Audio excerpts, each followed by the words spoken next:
अपनी मर्जी से कभी कुछ नहीं कहते आका, जो खुदा कहता है सरकार वही कहते हैं।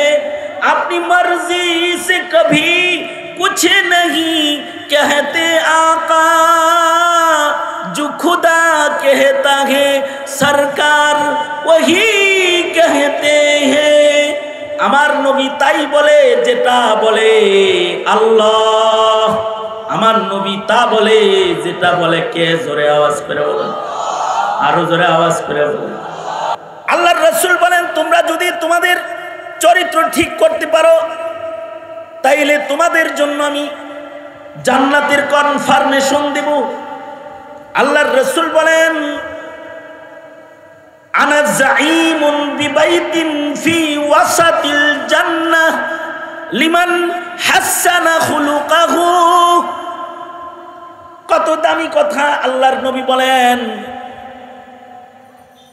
নবী বলেন, আমি নবী নিজে জামিনদার হইলাম, আমি তোমাকে জান্নাতের মাঝখানে, তোমার জন্য জান্নাতের রাজধানীতে মিডলে একটা বাড়ি লয়ে দেব। সুবহানাল্লাহ, আর আস্তে করে বলেন সুবহানাল্লাহ। জান্নাতের মিডল লাগে নাকি?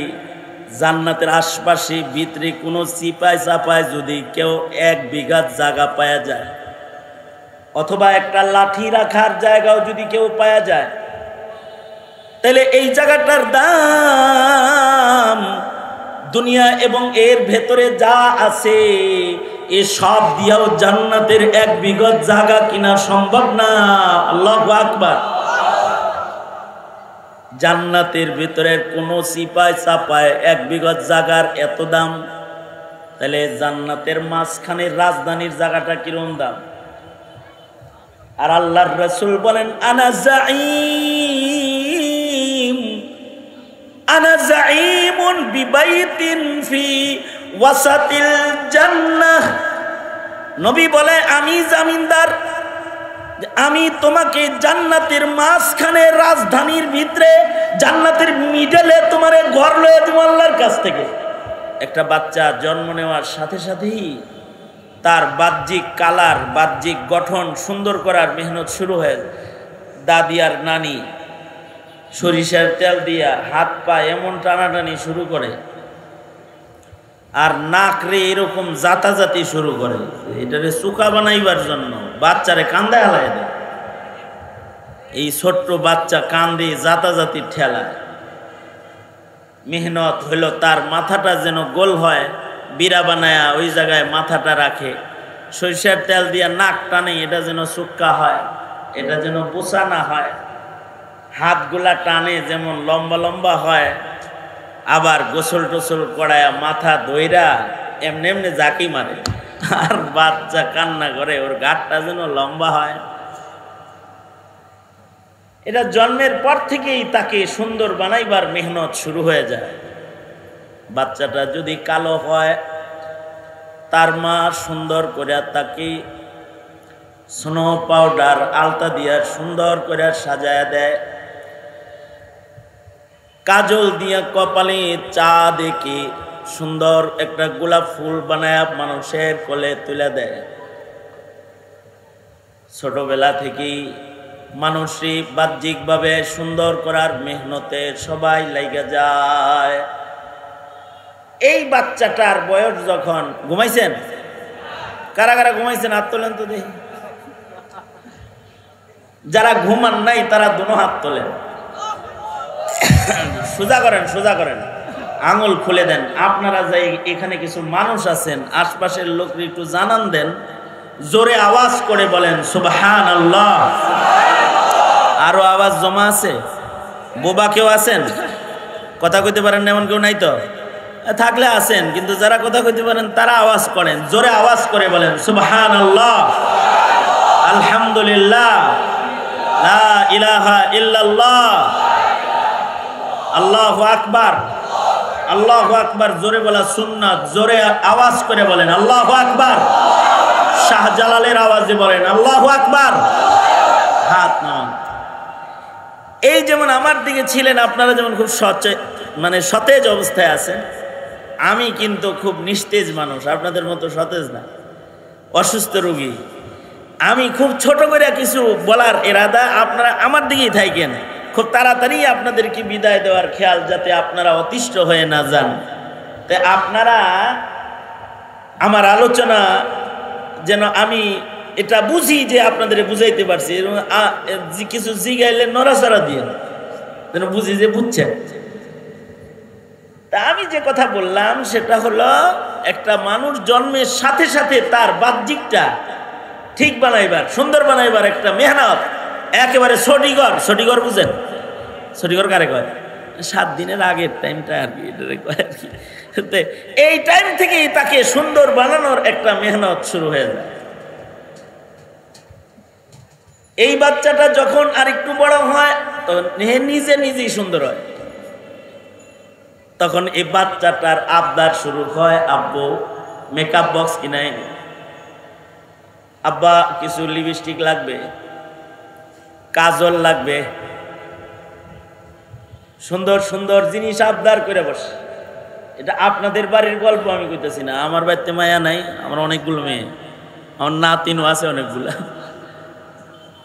এদের আবদার আছে, নানা মেকআপ বক্স লাগবে, লিপস্টিক লাগবে, সুন্দর করে আর সাজুগুজু করে এসে কয়, নানা সুন্দর লাগতেছে না? সুন্দর করে ওরা সাজতে থাকি। আবার যখন আর একটু বড় হয়ে যায় তখন ময়লা, কাপড়ের ময়লা টের পায়, হাতের ময়লা টের পায়, তখন গোসলে 1 ঘন্টা লাগায়। যে একটু যুবক হয়ে গেছে, ওর ডলাডুলি আর স্মার্টনেসটা বাইরে গেছে, এবার সুন্দর করে সাজতে থাকে। আর যদি চামড়া কালো হয় তাহলে তো খবরই আছে, গোসল করতে 2 ঘন্টা লাগে কালা মানুষের অনেক সময়। চিন্তা করে এমনি কালার না জানি আরো কোনো ময়লা থাকে, ওয়াসওয়াসার রোগী হয়ে যায়, এক শরীর 15 বার ডলে। সব মেহনত হলো তাকে যেন একটু সুন্দর লাগে। আধুনিক জগৎ এনেছে বিউটি পার্লার। আপনাদের সিলেটে খুব একটা নাই, আমরা ঢাকার বদনাম করতেছি। বিউটি পার্লারের উৎপাতে তো গ্রামের মেয়েদের রং শেষ। এরা পার্লারে যায় এমন করে সাইজা বাইর হয়, শেষ বেলায় সামান্য গরম পড়লে খালি পাংখা দিয়ে বাতাস লয়। একবার রাস্তা দিয়ে যাইতেছি, দেখি আমার ড্রাইভার দেখায়, দেখেন মেয়েদের সবার হাতে একটা একটা পাংখা। হুজুর আপনার হাতে একটা রাখবেন না পাংখা? ওদের হাতে পাংখা কেন, হাত পাখা কেন? ওরা কি আমাদের চরমনার পীর সাহেবের দল করে নাকি? আবার না, চরমনার পীর সাহেবের দল না, ওরা হলো মেকআপ দল। যারা মেকআপ করে বাইরে হইছে ওদের পাংখা লাগে। পাংখার বাতাস না হইলে ওদের মেকআপ কাদা হয়ে যাইব। তার মানে একটা কালা, কিন্তু এটা নিজের সাদা বানাইছে, সুন্দর হওয়ার মেহনত করেছে। বুড়া হওয়ার পরে এটা মৌত পর্যন্ত থাকে। চুলদারি সাদা হয়ে গেলে কলম তালাশ করে, বিভিন্ন রং দেয়, সাদা চুল কালা বানায়, সাদা দাড়ি কালো বানায়, একটু সাজ্জা গুজ্জা হাইটা চল্লা যায়, নিজের ভেতরে একটু স্বাচ্ছন্দ্য পায়। মনে মনে ভাবতে পারেন, হুজুর এটা কোনো নাজায়েজ কিছু নাকি? না জায়েজ, সাজুগুজু জায়েজ আছে। পরিচ্ছন্নতা মিনাল ঈমান, একটু সুন্দরভাবে চলাফেরা করা, এটা আল্লাহরও পছন্দ। ইন্নাল্লাহা জামিল ইউহিব্বুল জামাল।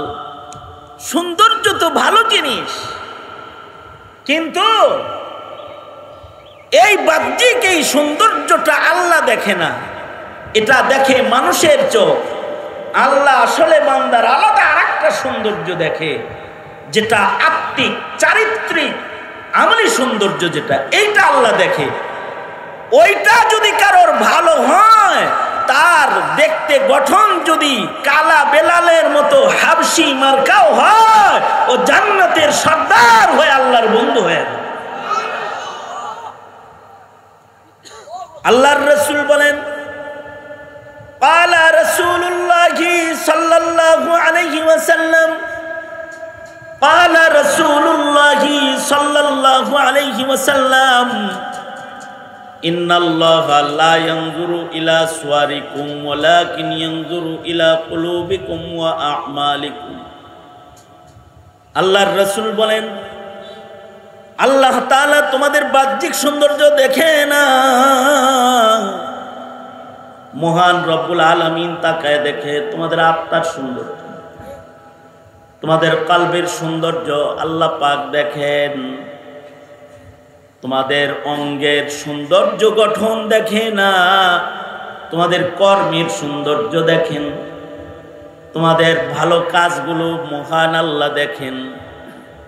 যাদের ভেতর চরিত্র স্বভাব কলব ভালো হয়ে যায়, আর যাদের আমলগুলো সুন্দর হয়ে যায়, ওই মানুষটা আল্লাহর বন্ধু হওয়ার উপযুক্ত হয়ে যায়।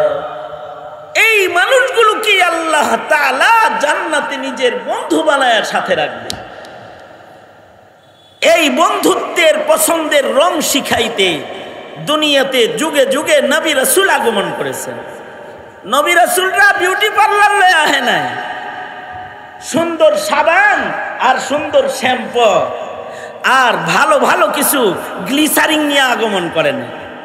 তবে ওনারা কিছু আখলাক, কিছু চরিত্র, কিছু আমল নিয়ে আগমন করেছেন, যা মানুষকে মানুষ বানায়। সেই আমল, সেই চরিত্র না থাকলে দেখতে মানুষ হয়, কিন্তু এটা চরম মানুষের খাতায় নাম চলে যায়। চরম মানুষের। হাসিনা যতই সাজু, এটা মানুষ। মনে করেন দামি শাড়ি পরছে, দামি পুতির মালা পরছে, সুন্দর করে সাজ্জা গুজ্জা হাসিনা চলছে, কিন্তু কুত্তারাও এমন ধাওয়া কেউ দেয় না। হাসিনারে যে ধাওয়া দিচ্ছে, জাতি দিচ্ছে, এটা কিসের কারণে দিয়েছে রে? আরে তার চরিত্র খারাপ, তার ভেতর খারাপ। দেখতে মানুষ, কিন্তু মনুষ্যত্বহীন এক অমানুষের খাতায় নাম, অমানুষের খাতায় নাম। এই চরিত্রটা মানুষের ঠিক হবে কেমনে? আল্লাহর রাসূল বলেন, ক্বালা রাসূলুল্লাহি সাল্লাল্লাহু আলাইহি ওয়াসাল্লাম, নবীজি বলেন, বুইসতু লিউতাম্মিমা মাকারিমাল আখলাক। আল্লাহর রাসূল বলেন, তোমাদেরকে সর্বোত্তম চরিত্র দিতে আমি আবির্ভূত।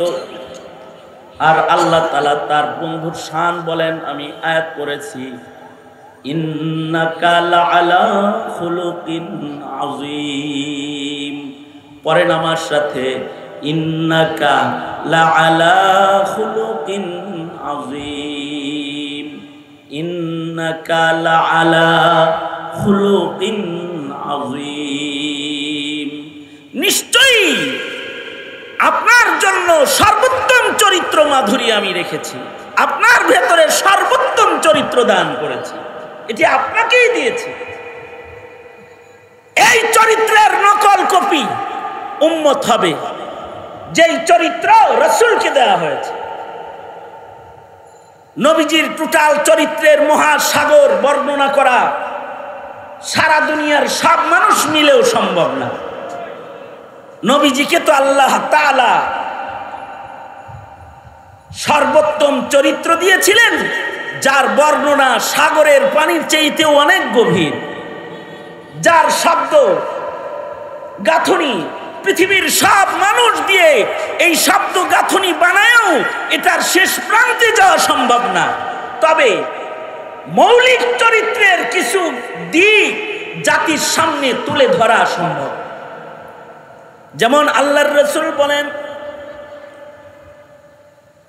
রাসূল বলেন, তোমরা যদি তোমাদের চরিত্র ঠিক করতে পারো, তাইলে তোমাদের জন্য আমি জান্নাতের কনফার্মেশন দেব। আল্লাহর রাসূল বলেন আনা যাঈমুন বিবাইতিন ফি ওয়াসাতিল জান্নাহ লিমান হাসানা খুলুকাহু। কত দামি কথা আল্লাহর নবী বলেন। নবী বলেন আমি নবী নিজে জামিনদার হইলাম, আমি তোমাকে জান্নাতের মাঝখানে তোমার জন্য জান্নাতের রাজধানীতে মিডলে একটা বাড়ি লয়ে দেব। সুবহানাল্লাহ, আর আস্তে করে বলেন সুবহানাল্লাহ। জান্নাতের মিডল লাগে নাকি? জান্নাতের আশপাশে ভিতরে কোনো চিপায় চাপায় যদি কেউ 1 বিঘা জায়গা পাওয়া যায়, অথবা একটা লাঠি রাখার জায়গাও যদি কেউ পাওয়া যায়, তাহলে এই জায়গাটার দাম দুনিয়া এবং এর ভেতরে যা আছে এ সব দিয়েও জান্নাতের 1 বিঘা জায়গা কিনা সম্ভব না। আল্লাহু আকবার। জান্নাতের ভিতরে কোনো চিপায় চাপায় 1 বিঘা জায়গার এত দাম, তাহলে জান্নাতের মাঝখানে রাজধানীর জায়গাটা কিরকম দাম? আর আল্লাহর রাসূল বলেন আনা যাঈমুন বিবাইতিন ফি ওয়াসাতিল জান্নাহ। নবী বলে আমি জামিনদার, আমি তোমাকে জান্নাতের মাঝখানে রাজধানীর ভিতরে জান্নাতের মিডলে তোমার ঘর লয়ে দেব আল্লাহর কাছ থেকে। আল্লাহর রাসূলের ওয়াদাগুলো তো দুনিয়ার নেতাগো ওয়াদার মতো নাকি? যে নেতায় আসে সে কত স্বপ্ন দেখায়, সেই আগের যুগ থেকে স্বপ্ন শুরু হয়েছে, আজও স্বপ্ন চলছে। নেতারা স্বপ্ন দেখায়, শেষ বেলায় হ্যাঁ এই স্বপ্নে তালাশ করে পাওয়া যায় না। এই স্বপ্ন পূরণ করব কি? হাসিনা কি স্বপ্ন কম দেখাইছে? 34 সাল পর্যন্ত স্বপ্ন দেখায় হয়ে গেছে, 42 সাল 46 না হ্যাঁ 42 সাল পর্যন্ত স্বপ্ন দেখা গেছে, কিন্তু আজকে ও নিজেই স্বপ্ন হয়ে গেছে। দুনিয়ার নেতাদের স্বপ্নের কোনো বেল নাই, দুনিয়ার নেতাদের ওয়াদার কোনো বেল নাই। আজকে ডক্টর ইউনূস যত ওয়াদা করে বেল আছে নাকি?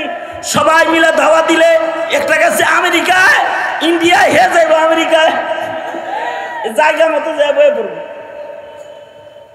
এই নেতাদের ওয়াদার কোনো বেল নাই, কিন্তু উম্মত হিসাবে আপনার আমার কাছে ওয়াদা করতেছেন আপনার আমার নবী মুহাম্মাদুর রাসূলুল্লাহ সাল্লাল্লাহু আলাইহি ওয়াসাল্লাম। আল্লাহর নবী বলেন আনা যাঈম বিবাইতিন ফি ওয়াসাতিল জান্নাহ। আল্লাহর রাসূল এমন ওয়াদা করতেছেন, জামিন লইতেছেন, জিম্মাদারি নিচ্ছেন, জান্নাতের মিডলে আপনাকে আমাকে একটা বাড়ি দেওয়া। নবী যদি মুখ দিয়া কিছু কয় তাহলে এটা পূরণ হওয়ার ব্যাপারে সন্দেহ আছে কোনো? যার সন্দেহ হয় তার ঈমান নাই। ঠিক আস্তে করে বললেন, জোরে আওয়াজ করে বলেন, নবীজির কথা বাস্তবায়ন হবে এতে কোনো সন্দেহ আছে?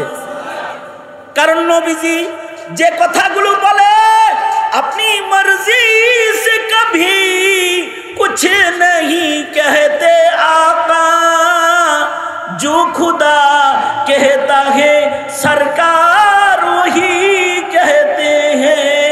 अपनी मर्जी से कभी कुछ नहीं कहते आका, जो खुदा कहता है सरकार वही कहते हैं।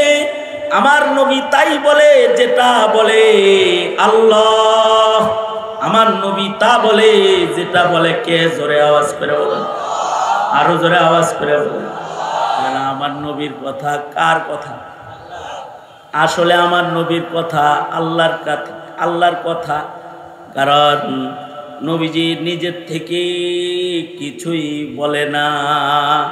যদি নিজের থেকে কিছু বলে এইটাও আল্লাহর নিজামের উল্টা হইলেও আল্লাহ এটাকে পূরণ করে নবীর কথাকে রক্ষা করে। এরকম, কিন্তু আল্লাহ তার নবীর কথাকে বাস্তবায়ন করেছেন, আল্লাহর নিয়মকে পাল্টায় দিয়েছেন আল্লাহ তাআলা।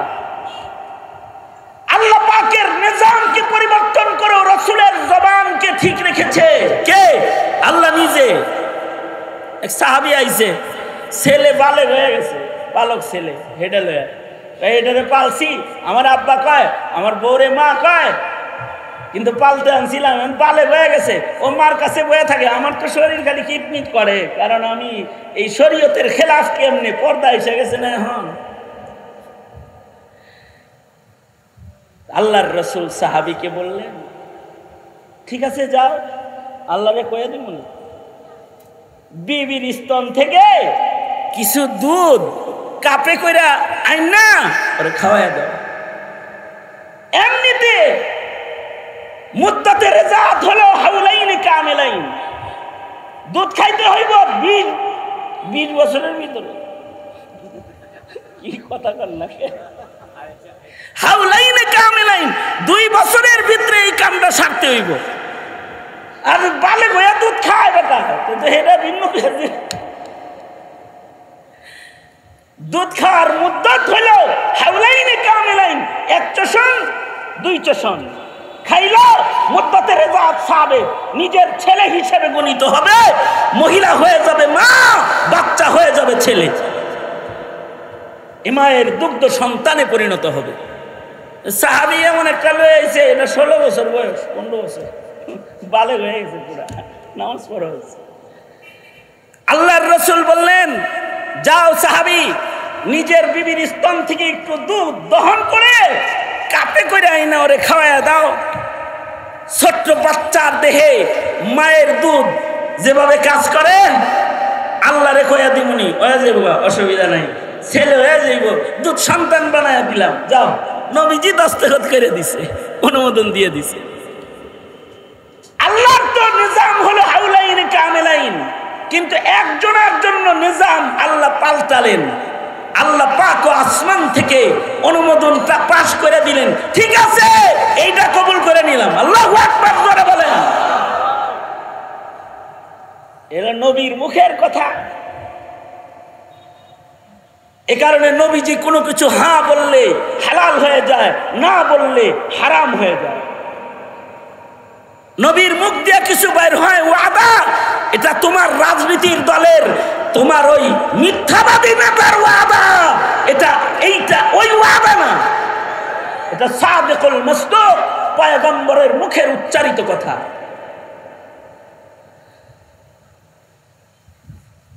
আল্লাহর রাসূল সাল্লাল্লাহু আলাইহি ওয়াসাল্লাম দোয়া করলো কবুল, বদদোয়া করলো কবুল।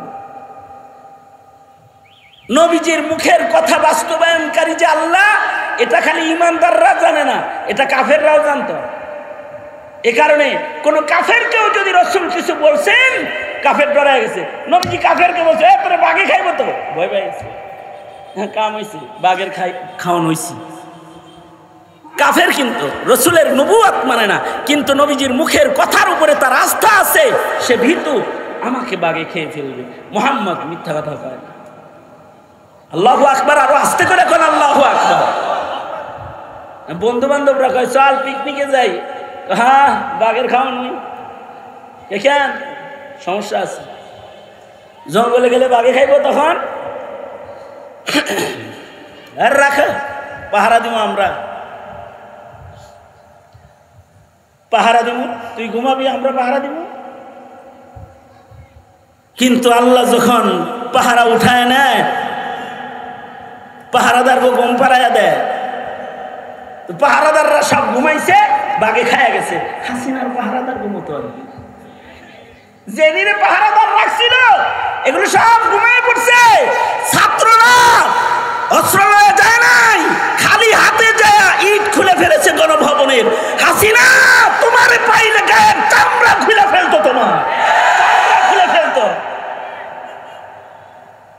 পাহারা ঠিক থাকে না, কিন্তু নবীর কথা ঠিক। আল্লাহর রাসূল কাউকে কিছু বললে এটা পূরণ করার জিম্মাদার কে? জোরে আওয়াজ করে বলেন, কে জিম্মাদার? জোরে বলেন। এক মহিলা নবীজির কাছে আসছে, এসে বলে, ও আল্লাহর নবী, আমার জন্য দোয়া করেন, আমার মিগি রোগ এটা যিনি ভালো। নবীজির কাছে অসুস্থ রোগী আসলে দোয়া করলে এটা ভালো হয়ে যেত। এই তুই এসেছিস কে? তুই আইলি কে? বসা।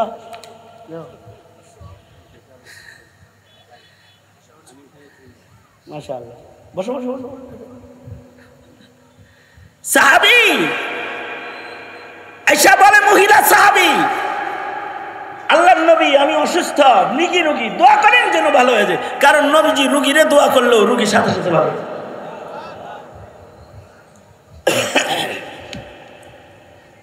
নবীজি প্যারালাইসিসের রোগীর গায়ে ফু দিছে, সাথে সাথে ভালো হয়ে গেছে। নবীজি সাপে কামড় দেওয়া আবু বকরের পায়ের কামড়ের জায়গায় আল্লাহর রাসূল লালা লাগায় দিছে, সাথে সাথে সাপের বিষ পানি হয়ে গেছে। আল্লাহু আকবার, জোরে করে বলেন। নবী তো নবী। আল্লাহর রাসূল সাহাবীকে বললেন, এই সাহাবী, আমি দোয়া করতে পারি, দোয়া করলে আল্লাহ তাআলা তোমাকে শিফা দান করবেন, কিন্তু আমার একটা খবর হলো, আমার কাছ থেকে সুস্থতার দোয়া না নিয়ে যদি তুমি সবর করো তাহলে তুমি জান্নাত পাবে। তুমি যদি সুস্থতার দোয়া না নিয়ে আল্লাহর দেওয়া সুস্থতায় ধৈর্য ধরো তাহলে এর বদলায় মহান আল্লাহ তোমাকে জান্নাত দান করবে। সাহাবীর তো দুনিয়া দরকার নাই, আখেরাত দরকার। সাহাবী কয়, আল্লাহর নবী দোয়া লাগবো না, সবর করব, জান্নাত চাই। কিছু দূর যায় আবার ফেরত এসে কয়, ও আল্লাহর নবী, ওগো সরওয়ারে তো আলম, সুস্থতার দোয়া নাই দিলেন, তাহলে আমাকে আরেকটা দোয়া কমাস কম দেন, সেটা হলো এই, ও আল্লাহর নবী, আমি যখন অসুস্থ হয়ে পড়ি তখন আমার জ্ঞান থাকে না, আমার সতর খুলে যায়, আওরাত খুলে যায়, পর্দা নষ্ট হয়ে যায়। ও আল্লাহর নবী, আপনি দোয়া করে দেন, আমি যখন অসুস্থ হই তখন যেন আমার সতর খুলে না যায় নিজের অজান্তে। আল্লাহর নবী দোয়া করে দিলেন, যাও, দোয়া দিয়ে দিলাম, অসুস্থ অবস্থায়ও তোমার সতর খুলবে না, তোমার সতর আল্লাহ তাআলা হিফাজত করবেন। আল্লাহর নবীর মুখের কথা এত তাসির, নবীর মুখের কথা মহান আল্লাহ এমন ভাবে ফলাইলেন, কাপড় মানুষ দইরা রাখে, সিফটি বিন দিয়ে আটকায় রাখে, সুন্দর করে আটকায় রাখে, দইরা রাখে, তাহলে কাপড় ঠিক থাকে। কিন্তু ইতিহাসের পাতায় এই মহিলা নবীর দোয়া লইছে, সে যখন মৃগী রোগে রুগ্ন হয়ে যেত, অসুস্থ হয়ে যেত, তার কাপড় ধরা লাগতো না। নবীর দোয়ার বরকতে কাপড় নিজেই তারে ধরে রাখতো। কারণ কথাটা বের হয়েছে মুহাম্মদুর রাসূলুল্লাহ সাল্লাল্লাহু আলাইহি ওয়াসাল্লামের জবান থেকে। এই কারণেই ভণ্ড নবী মুসাইলামা কাজ্জাবের কাছে এক অসুস্থ রোগী গেছে। মুসাইলামা কাজ্জাব ও কি নবী নাকি ভণ্ড? জোরে আওয়াজ করে বলেন। নবীর যুগেই নবুয়তের দাওয়া করেছে। দাজ্জাল, কাজ্জাব, মিথ্যাবাদী, কাফের নবী দাবি করছে। ও যখন নবী দাবি করেছে তো একজন গেছে, একজন যে কয় নবীদের দোয়া কবুল, আমার মাথায় চুল নাই, টাক মাথা, আমার মাথায় হাত দিয়ে একটু দোয়া করে দাও। যাদের মাথায় টাক পরে তারা কিন্তু টাক মাথা লয়ে খুব মুসিবতে যায়। আমার বাসার পাশে একটা দোকান আছে, এই দোকানের সামনে এক টুপিওয়ালা খালি বয়ে থাকে। তা আমি মাঝে মাঝে এর নামাজে নেওয়ার জন্য তাশকিল করি, কিন্তু এটারে মুশকিল মনে করে। তো নুরুল্লাহ ভাই আমাদের জিলপার মসজিদের ইমাম, তখন আমি ওনারে টানতেছি, তো মুফতি সাহেব আমার হাত ধরে কয়, সারেন তো সব কারে টানাটানি করতেছেন। আমি কেন টানাটানি করলে অসুবিধা কি? টুপি মাথায় দিয়ে রয়েছে, নামাজ তো বেচারা পড়বই, জামাতটা ধরলে সুবিধা না, এই জন্য টানাটানি করি। তো ইমাম সাহেব কয়, হুজুর ওইটা নামাজের টুপি না, মাথায় চুল নাই, ওটা হইলো টাক ঢাকার টুপি, টাক ঢাকার টুপি, মাথায় চান্দিতে চুল নাই। তো এখনই টুপি দিয়া টাক ঢাকা রাখছে, হেরে টানলে আইব হুজুর, টুপি পরে হইলে